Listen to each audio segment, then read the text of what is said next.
자, 그렇다면 오늘 본문 말씀은 솔로몬의 성전 봉헌에 대한 하나님의 응답의 말씀인데, 그 말씀이 오늘 이 내용을 읽는 독자들에게 주는 어떤 종합적인 메시지가 있다면, 교훈이 있다면 그것은 무엇이겠습니까? 오늘 본문은 우리에게 이것을 말씀해 줍니다.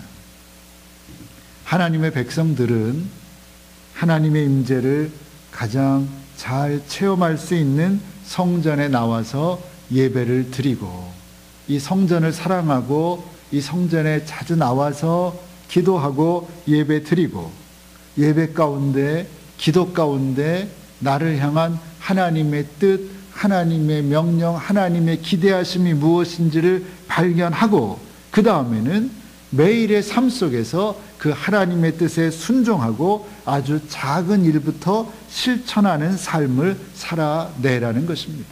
이게 오늘 본문의 내용입니다.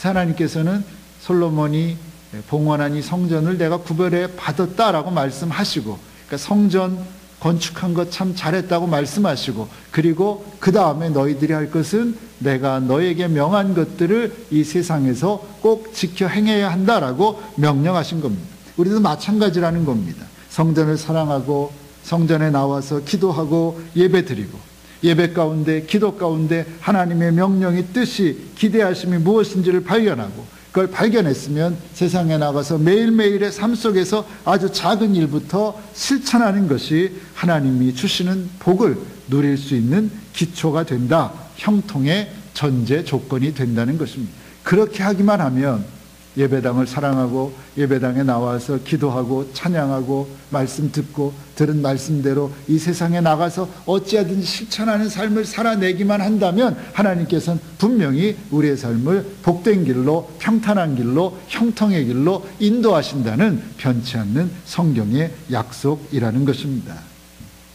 그렇게만 살면 우리는 형통하는 삶을 살 수 있습니다.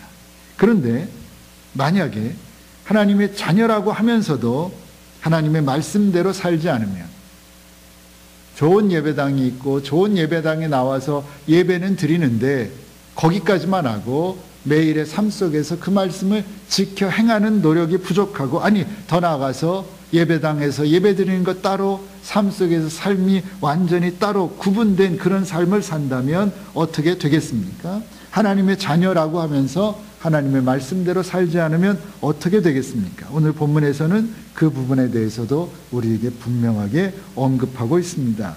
우리 6절부터 9절까지 말씀, 6절부터 9절까지 하나님 말씀대로 살지 않을 때 어떻게 되는가에 대한 하나님의 말씀입니다. 6절부터 9절까지 한 절씩 돌아가면서 다시 한번 읽겠습니다. 제가 6절 봉독합니다. 만일 너희나 너희 자손이 아주 돌이켜 나를 쫓지 아니하며 내가 너희 앞에 둔 나의 계명과 법도를 지키지 아니하고 가서 다른 신을 섬겨 그것을 숭배하면,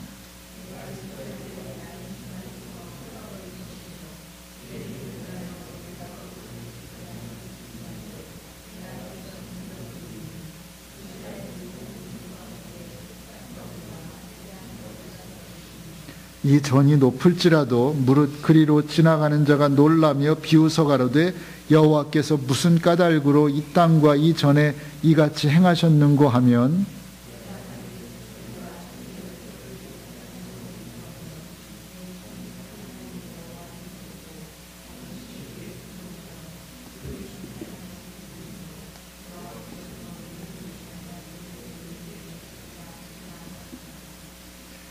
무슨 말씀입니까?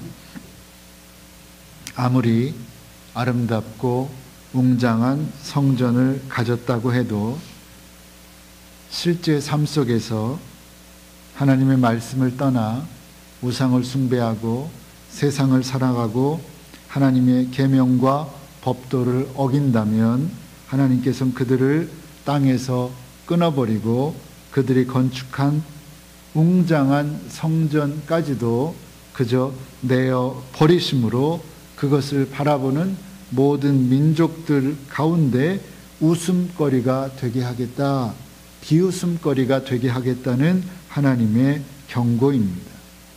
아무리 웅장하고 아무리 화려하고 아무리 대단한 성전이라도 그 성전에 출입하는 사람들이 삶 속에서 하나님의 말씀을 실천하지 않는다면 하나님께서는 그 성전을 헐어버릴 것이고, 그런 모든 일들로 인하여 그 성전에 출입하는 사람들을 다른 이들로부터 비웃음거리가 되게 하겠다는 하나님의 경고의 말씀인 겁니다. 우리 가운데 이 땅에서 웃음거리가 되어 살기를 원하는 사람은 없습니다. 우리 모두는 하나님과 동행하는 행복한 삶을 살기 원합니다. 하나님이 주신 은혜 가운데 형통하기를 소원합니다. 어떻게 하면 됩니까? 하나님의 말씀을 주야로 묵상하고 그 말씀을 지켜 행하는 것입니다. 그렇게 하기만 하면 이 땅에서 살 것이고, 그렇게 하기만 하면 이 땅에서 형통할 것이라고 성경이 우리에게 분명히 약속하셨습니다. 우리가 어찌하면 되겠습니까? 믿음으로 결단하고 성경에서 말씀하신 대로 생명과 복을 선택하는 지혜로운 사람들 되시기를 바랍니다. 예수님께서도 산상설교의 마지막에서 아주 분명하게 이렇게 말씀하셨습니다. 나더러 주여 주여 하는 자마다 천국에 들어갈 것이 아니라 다만 하늘에 계신 내 아버지의 뜻대로 행하는 자만이 천국에 들어갈 것이다.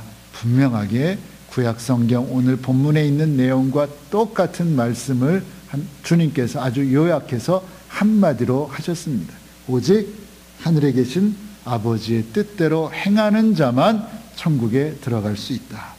빌립보 4장 9절에 사도 바울도 말했습니다. 너희는 내게 배우고 받고 듣고 본 바를 행하라. 너희가 아는 것, 네가 들은 것, 본 것, 깨달은 것, 경험한 것 좋다. 다 좋다. 하나가 남았다. 그저 그 모든 것을 행하라. 그리하면 평강의 하나님이 너희와 함께 하실 것이다. 그렇게 약속하셨습니다. 공부하는데 지름길이 없습니다. 공부 잘하는 사람은 꾸준히 인내하며 끝까지 노력하는 사람이 공부 잘합니다. 다른 방법이 없습니다. 요행수를 부리는 사람 한두 번 통할 수 있지만 안 됩니다. 꾸준히 끝까지 하는 사람 이길 수 없습니다. 그러니까 학문의 길에 지름길이 없습니다. 인생의 길도 그런 것 같습니다. 머리를 굴리고 해서 빨리 가는 것 같지만 그런 사람들은 오히려 나중에 더 뒤처질 수밖에 없습니다. 인생에도 지름길은 없는 것 같습니다. 하물며 신앙의 길은 어떻다고 생각하십니까? 신앙의 길에는 정말 지름길이 없습니다. 교회에서는 지름길을 가르쳐 줄 수가 없습니다. 만약에 교회에서 지름길을 가르쳐 준다면 그건 거짓말입니다. 그건 정말 있을 수 없는 일입니다. 신앙생활에 지름길이 어디 있겠습니까? 지름길은 없습니다. 오직 하나의 길밖에 없습니다. 무엇입니까? 하늘 아버지의 뜻대로 행하는 길입니다. 그거밖에 없습니다.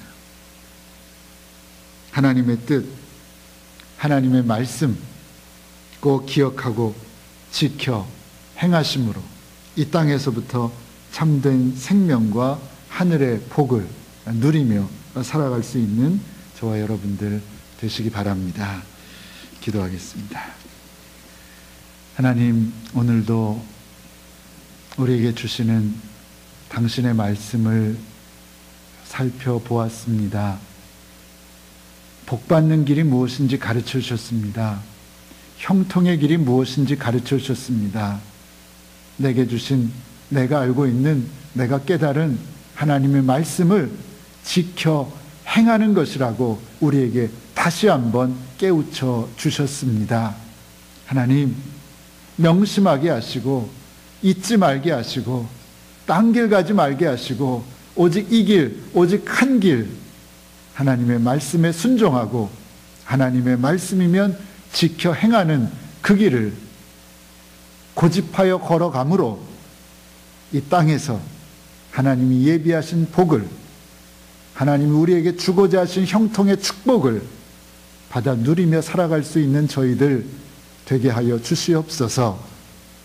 한눈 팔지 말고 다른 곳 바라보지 말고 그저 하나님의 말씀, 내게 주신 하나님의 말씀 꼭 붙들고 어찌하든지 그 길만을 고집하며 끝까지 그 길만을 걸어갈 수 있는 저희들 되게 하여 주시옵소서. 예수님의 이름으로 기도하옵나이다. 아멘.